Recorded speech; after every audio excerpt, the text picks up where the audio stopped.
Dr. John Cade, Lithium and the Taming of Bipolar Disorder, an Australian Story.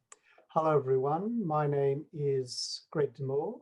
I'm an Associate Professor of Psychiatry based at Sydney's Westmead Hospital. And today I'd like to take you through a story which is close to my heart and I believe one of Australia's most important medical stories. And indeed, I believe it is Australia's most important mental health story. It's the story of a remarkable young doctor by the name of John Cade, who, after the Second World War, discovered lithium for the treatment of bipolar disorder. The discovery of lithium for bipolar disorder is, without doubt, Australia's greatest contribution to the study and understanding of mental illness, and it is known worldwide. Dr. Cade himself, though, is relatively little known within the broader Australian public. So to help remedy that, I, along with a colleague, set about writing John Cade's biography. And his story is really, truly a remarkable one. The discovery of lithium for bipolar disorder is really the penicillin story of mental health. Its discovery for the treatment of bipolar disorder was the first effective medication for the treatment of any mental illness throughout the world. And it was truly a wonderful moment in Australian history. This is a photograph of a young John Cade, the man who discovered lithium for bipolar disorder. This was taken whilst he was a junior doctor living and working in Melbourne. This next image is the cover of the book we wrote, the biography of Dr. John Cade, Finding Sanity, John Cade, Lithium and the Taming of Bipolar Disorder. There you can see a middle-aged John Cade holding his miracle pill, a lithium pill, which he used to treat bipolar disorder. I'm going to tell you a little bit about his story, where it began and how he was led to this remarkable discovery. The story of John Cade begins in the early part of the 20th century in Western Victoria. He was born in 1912. His father was a local GP in Western Victoria who went off to fight in the First World War. When his father came back, so afflicted was his father by shell shock after his experiences on the Western Front in Gallipoli, his father decided to work in a large psychiatric hospital in the small town of Beechworth in northeast Victoria. And it was on these grounds that a young John Cade actually grew up with his father and mother. So John Cade actually grew up as a boy on the grounds of mental hospitals, and it was an extremely important experience for him because he got to see the mentally ill first as people and only secondly as patients. Those people with whom he rubbed shoulders in the mental hospitals, such as Beechworth Hospital, taught him how to play tennis, how to box, and he developed a very warm regard for the mentally ill. And it was a warmth that he displayed throughout his entire professional career. After a period of time, the family left Beechworth, went to live in Melbourne. John Cade was a bright student, studied at Scots College, went to Melbourne University, and after briefly flirting with the idea of becoming a paediatrician, decided to become a mental health physician.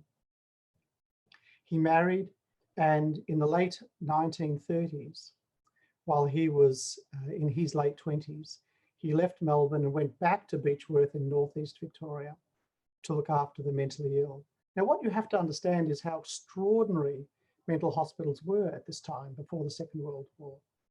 When this young doctor, John Cade, went to Beechworth Mental Asylum before the Second World War, there was something like 1,500 to 2,000 patients for which he was responsible. Patients would remain in hospital for weeks, months, years, and often a lifetime. Before the Second World War, the only effective treatment for some conditions was a very crude form of electric shock therapy.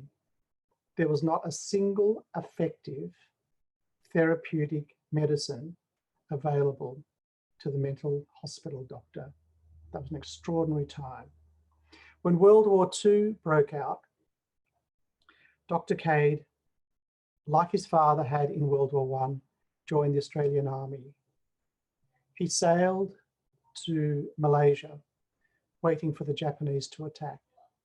He remained with the Australian Army for close to 12 months, and the Japanese did attack duly.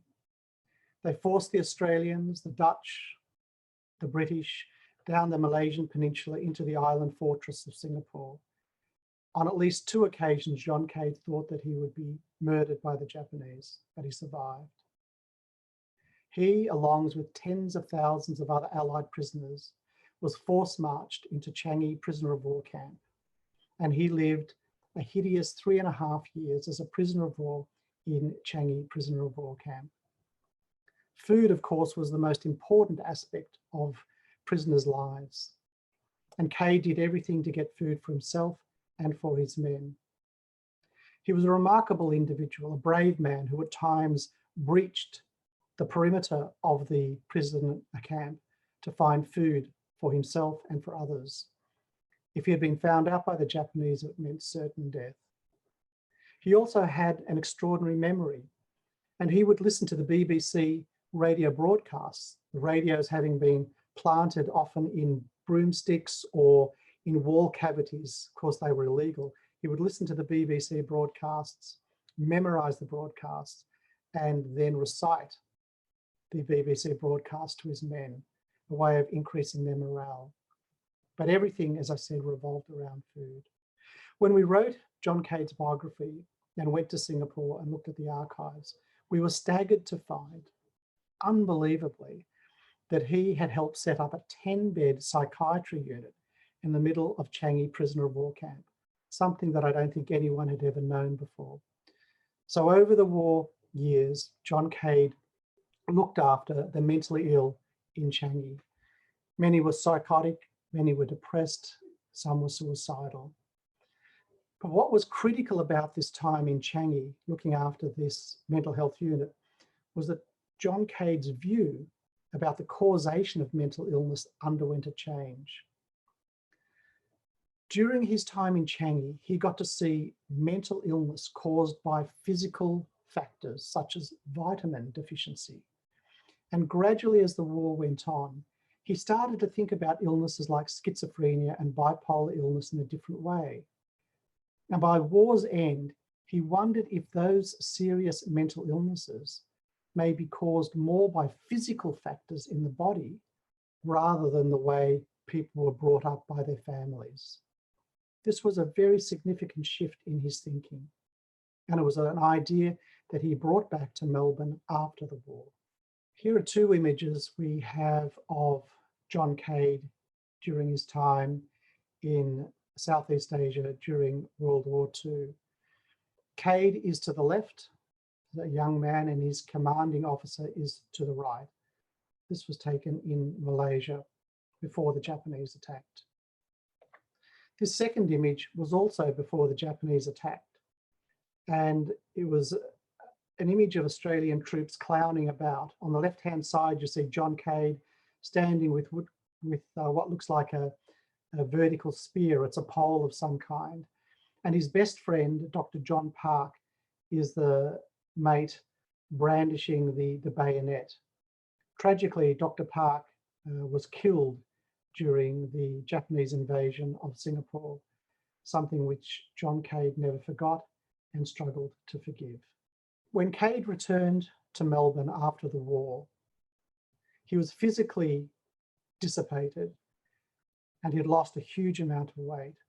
But literally within months, he was back working at a mental hospital, at Bandura Mental Hospital on the northern outskirts of Melbourne.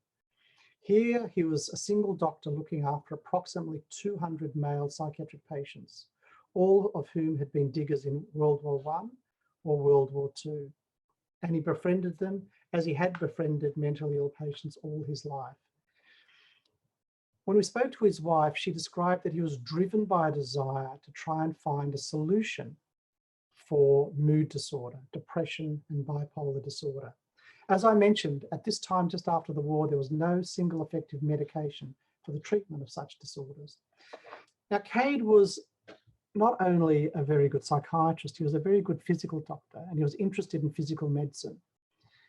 And he wondered if bipolar disorder, with its elevated highs when someone was manic and its devastating lows when someone was very depressed, he wondered if it could be seen similar to another illness called that occurs in thyroid disorder. In thyroid disorder, when someone has an excessive level of thyroid hormone, they talk quickly, they speak loudly.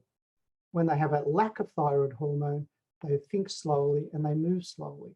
And he wondered with bipolar disorder whether there was a toxic substance that was coursing through the blood of patients with bipolar disorder, and that when these patients were manic, this level of toxic substance was high, and when it was low, it could virtually not be found. So he set himself the task of trying to find this substance, this toxic substance that he thought caused bipolar disorder. And he started in 1946 with a series of experiments. Now, what he did may seem strange to us, but it was common for doctors at the time. He decided that if there was a toxic substance in patients with bipolar disorder, maybe it came out in their urine. So he instructed the nurses at Bandura Mental Hospital to collect urine from all his bipolar patients. And extraordinarily, he used to collect this urine in bottles and put it in the family fridge, in the family home, which was actually on the grounds of the asylum. I remember when I interviewed his son some years ago, they talked to me how they'd come home from primary school in 1946 and 47, and there would be these bottles of urine in the family fridge when they went to get butter to make Vegemite sandwiches. And I said to the kids, well, didn't they think it was strange that there were bottles of urine in the family fridge? And they just laughed and thought that everyone's family had bottles of urine. But he collected all this urine. And then what he did, he'd take this urine out where he wondered if this toxic substance resided, drew up the urine into a syringe, and he injected the urine into guinea pigs, real guinea pigs, little animals he had. He had a little room on the grounds of Bandura Hospital where he kept cages with guinea pigs. Now, when he injected the urine into all the guinea pigs died because urine is toxic. But he convinced himself that the urine injected from bipolar patients was more toxic than the urine from other patients. And he believed that this was because there might have been the substance that was causing bipolar disorder. Now, we now know that that was incorrect, but nonetheless, he believed it at the time. And he thought one of the substances that may be involved in causing the death of the guinea pigs and that may be implicated in the cause of bipolar disorder was a chemical called uric acid. So he set about doing some experiments on the urine on this substance called uric acid. Now, to do these experiments properly, he had to chemically manipulate the uric acid, and that's where lithium came in. By adding lithium to the uric acid, he could alter the concentration of uric acid more freely. We don't have to go into the reasons why, but that's what happens when you add lithium to uric acid. And that's when everything changed. During his series of experiments, when he kept injecting urine into the guinea pigs, he wondered what it would be like if he injected a solution of lithium into the guinea pigs as a type of control. And when he did that, everything changed. We interviewed his wife, who can remember the day that John Cade raced back to the house on the asylum and said, "Come and look at this." He showed a couple of guinea pigs who had been injected with a solution of lithium, and they hadn't died. And they had just remained calmly in his hand. He could turn the guinea pigs over. What he felt he had discovered was a substance that could sedate safely the guinea pigs. He wondered, as he looked over the back fence at that time, whether or not if he gave a solution of lithium to many of his agitated psychotic patients at Bandura Mental Hospital, whether it could have the same effect, whether it could calm these patients down. Now, you have to remember in 1946, 47, 48, when he was doing these experiments, there was no such thing as an ethics committee, and he only had to answer to his own conscience. Now, he was a very religious man, and he certainly didn't want to bring harm to anyone. So before he gave a solution of lithium to anyone, he actually, for several weeks, took the lithium himself. He didn't die, he didn't convulse, He didn't collapse. He survived. He kept this secret, not telling anyone, not telling his wife, who of course was furious afterwards when she found out what he had done. Having survived taking lithium himself, he scanned the grounds of Bandura Hospital and picked a patient to give lithium to. The first patient he ever gave lithium to was a gentleman by the name of Bill Brand. Now, Bill had been in and out of hospitals for the last 2 to 3 decades. He'd been described by his doctors as completely untreatable. He was nicknamed the monkey by the nursing staff at Bandura Hospital because he was often found pilfering rubbish cans and sorting rubbish on the grounds of the hospital. He was a well-known patient who was often manic and depressed. On one infamous occasion, he raced out to a local cinema, and before the movie started, he stripped himself naked and sang "God Save the King" whilst he was in a manic state. He had had several courses of crude electroconvulsive therapy, but nothing seemed to help. John Cade thought he would be the perfect patient to be given lithium. So, in March 1948, John Cade stirred a solution of lithium and gave it to Bill Brand. Over the next 6 to 8 weeks, something remarkable occurred. All of Bill's hallucinations, delusions, and bizarre thoughts simply evaporated. And within months, Bill Brand walked out of that asylum the same as you or I.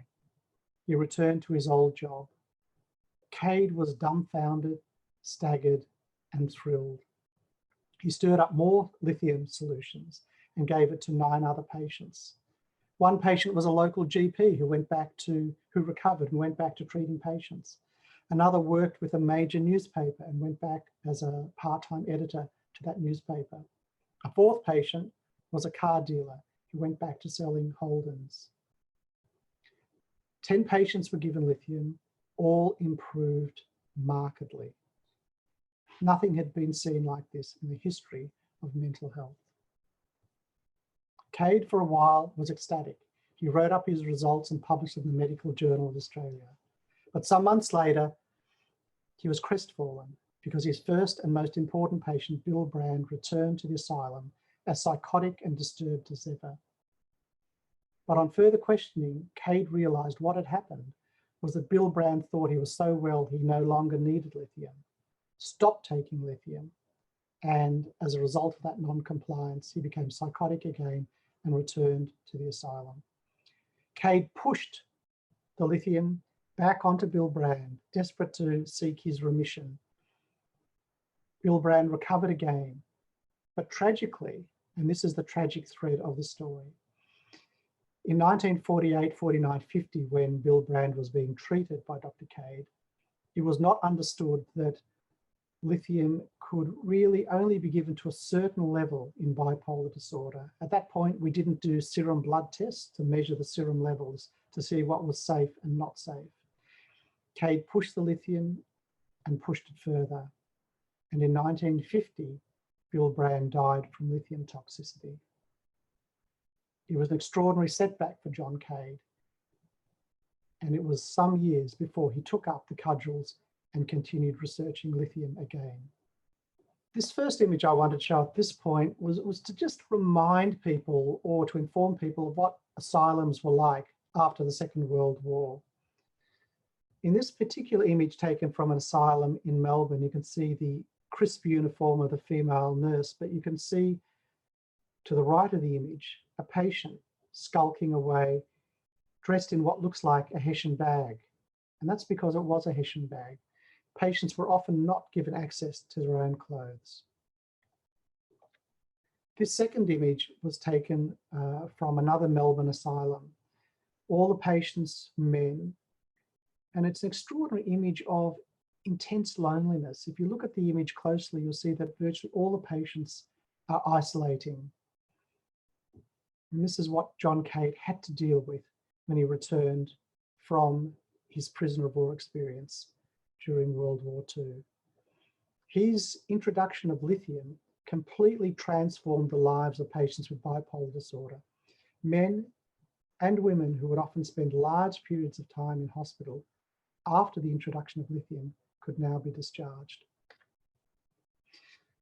This is perhaps the most famous photograph we have of John Cade. He was taken during his experiments with lithium at Bundoora Mental Hospital in 1958.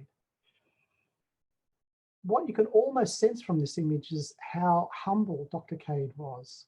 He was never one to skite about his accomplishments. And certainly during the process of his lithium experiments, he kept it very much close to his chest. This next image is an image of some of the beds at Bundoora Mental Hospital. You can see through the window how the psychiatric ward is lined up with beds very closely packed together. And other images we have show that even more beds were packed into this particular space. It was not an easy life for patients at all. I mentioned how he used guinea pigs to experiment with the urine from bipolar patients, which eventually led to his discovery of lithium, which he gave to Bill Brand. This was a kitchen in which he did a lot of his experiments with guinea pigs. The cages in which the guinea pigs were held can't be seen in this image, but it was over this kitchen sink that Cade did a lot of his early experiments. Unfortunately, sadly, the Victorian government destroyed this remarkably important historic building some decades ago. And here we have some of John Cade's scribble. Mr. William Brand, age 51, and he describes the history of Bill Brand and how on the 29th of March 1948, Bill was commenced on lithium citrate mixture. And it was a commencement of lithium that really changed the course of medical history. And this is the most important photo I found during my research and writing of John Cade's biography. It's a photograph of Bill Brand when he married in the early 1920s to his wife, Pearl. This was before mental illness had torn Bill Brand's life apart. And here, before he has been torn asunder by mental illness, he is an attractive young man with a full life ahead of him. I often think that if lithium had been available when this photo was taken, his life would have been so much different. The discovery of lithium by John Cade, his remarkable early life, his wartime experiences, and how that proved to be a crucible for his thinking for bipolar disorder, his unusual, isolated, courageous experiments which he conducted in Melbourne when he returned in the post-war years, all really truly stuff of legend. It's hard to imagine that such a discovery could have taken place in Melbourne, in Australia, before anywhere else in the world, but it did. The story of Bill Brand, John's first patient, is really the archetypal story of severe mental illness. Bill Brand was alienated, he'd lost contact with his family, he was poor, he lived on the streets, he was destitute, he was not liked or loved by many people at all. John Cade's discovery of lithium and his ability to render assistance to Bill Brand, such that Bill was able to leave the hospital and return to a normal life, is a remarkable story. The tragedy, of course, was that Bill died from an excessive amount of lithium. After John Cade made the discovery of lithium, as I mentioned, he dropped his own research on lithium. But other scientists and doctors in Melbourne continued the research. And throughout the 1950s, it was realized that if you took blood levels of lithium after you gave it, you could work out what the correct levels of lithium were for a patient. So patients by the mid to late 1950s and certainly into the 1960s could be administered lithium, which is often now given as a tablet rather than a solution. Blood tests could be taken to make sure the lithium got to the correct level, but not too high. Once all this occurred, John Cade returned to the fold and he continued his interest and some of his research into lithium. Of course, these days, when we think of lithium, we think of lithium batteries if you ask the person in the street. You might be interested to know that no country produces more lithium than our own nation, Australia. There are vast plains of lithium in Western Australia. And any country that has a lot of lithium will be a very wealthy country. But for me, as a psychiatrist, the importance of lithium is not to do with wealth. It's the way it was able to transform the lives of 10 ex-diggers in the late 1940s in a small hospital in the outskirts of Melbourne. The discovery of lithium has saved countless lives over the next 60, 70 years. It is believed to have a specific anti-suicidal effect. It assists with mania, it assists with depression, and vitally, we know it can be given long-term to patients with bipolar disorder as a prophylaxis for those people who might fall back into developing mania and depression. Remarkably, in the next 10 to 12 years after the discovery of lithium, most of all the other modern drugs we use in psychiatry were discovered. But the first of all of these was lithium, discovered by John Cade in Melbourne. As I mentioned, of course, if you ask someone in the early part of the 21st century about lithium, this is what they'll think about. They'll think about batteries. But for me, it's lithium and its impact on mental illness that has the most important impact in my mind. And to finish up, this is the story of John Cade, Finding Sanity, John Cade, Lithium and the Taming of Bipolar Disorder. I felt it was a story that needed to be written. I felt it was a story that not only medical, nursing and other medical personnel should know about, but it's one of those stories that really transcends medicine, and that we as a nation should be immensely proud of the work that John Cade did after the war in discovering what I believe is Australia's most important mental health story. Thank you.